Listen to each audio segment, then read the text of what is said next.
I'm Madison Wade. Here's a look at what's happening today. Wildfires are burning across the state of California. CAL FIRE is tracking 16 of them.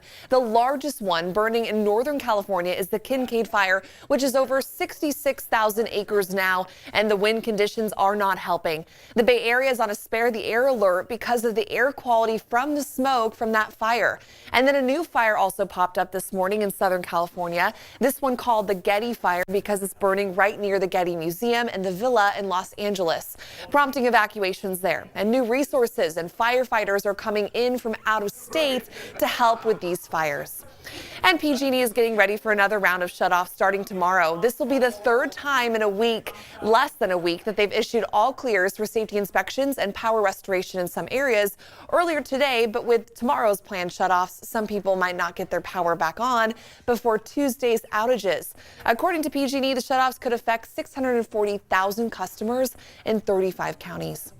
And former Governor Brown is heading to Capitol Hill. He is set to testify before Congress tomorrow about the damage that could be done to California regarding the auto emission standards rollback that the Trump administration plans to do.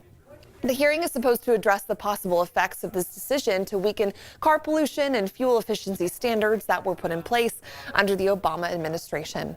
Okay, now to check your weather, here's meteorologist Monica Woods. All right, here we go again. Strong winds starting to shape up heading into tomorrow. So we'll make it through tonight and most of tomorrow with fairly light winds, and then things will start to ramp up as another low starts to move its way in, creating some strong winds, especially for the coastal valley as well as the foothills. This time, though, much less widespread and much less severe as well. When we take a look at the future winds, you can see that things are going to start to increase in terms of our wind speed during the day on Tuesday. They'll be at about 15 to 20 miles per hour throughout the valley, but it's really during the later afternoon and the evening that we start to see those concentrated areas focusing more on about that 50-mile-per-hour gust range, especially north of Highway 50, south of I-80, and then also over towards the coastal valley area, which unfortunately already dealing with that Kincade Fire. They are going to expect winds exceeding 50 miles per hour tomorrow afternoon and evening. Now heading into the overnight hours, still looking at that pretty strong wind gust area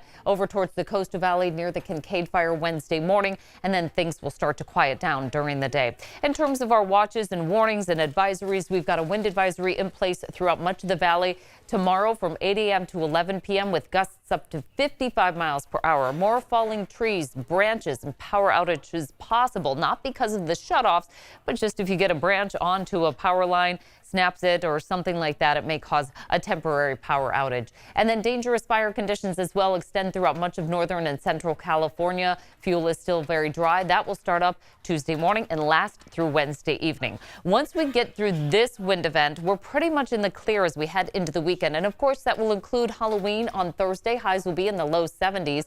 And then next week, we're dry and mild, highs in the 70s. Now you're all caught up on what's happening today.